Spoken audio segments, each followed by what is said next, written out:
I'm down here in the basement with the furnace and the mold and the mice because I figured it was a fitting place to talk about a beer with a name as gross as Noble Rot, Dogfish Head's new grape juice infused ale. Well, why the name Noble Rot? It's actually the name of a process in which Viognier grapes are infected with the botrytis virus. Sounds gross, right? I mean, just look at the label of the beer. It shows this weird king dude and a rotting Dogfish Head logo. The whole thing is just broken down. It's decrepit. I mean, clearly a beer like this was made to be consumed by a hunchback in the cellar, possibly out of the skull of a rat. Well, as it turns out, that's not the case at all. So I poured myself a glass of Noble Rot. Some of you eagle-eyed beer geeks out there might say, well, Jim, that is not the proper beer glassware. That is indeed a stemless wine glass. Technically, you're correct, but only technically.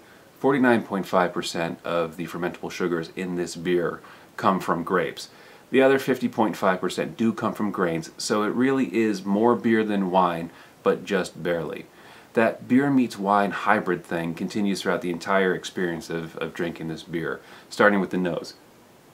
So when you smell it, you get two things. You get a dry white wine, and you also get those spicy, earthy esters that come with a traditional Belgian farmhouse ale. When you take a sip, it's a pretty cool beer. It's very, very tart, but in that tartness, you also have, again, mixed in that Belgian spice, and then it moves into this super, super dry finish. When I spoke to Sam Calagione about this beer, he told me that it starts off like a wine and it ends like a beer. He said it's a wine in front and a beer in back, which I said, it's a mullet in a glass. And he laughed and he agreed, and basically said that this is really almost a completely true hybrid of wine and beer. This is also a great beverage if you have friends who are wine folks and are interested in craft beer, or you've been trying to get them into craft beer. This is a really neat place for them to start, so they can kind of see what, with a little imagination and a little bit of, magic, what craft beer can be.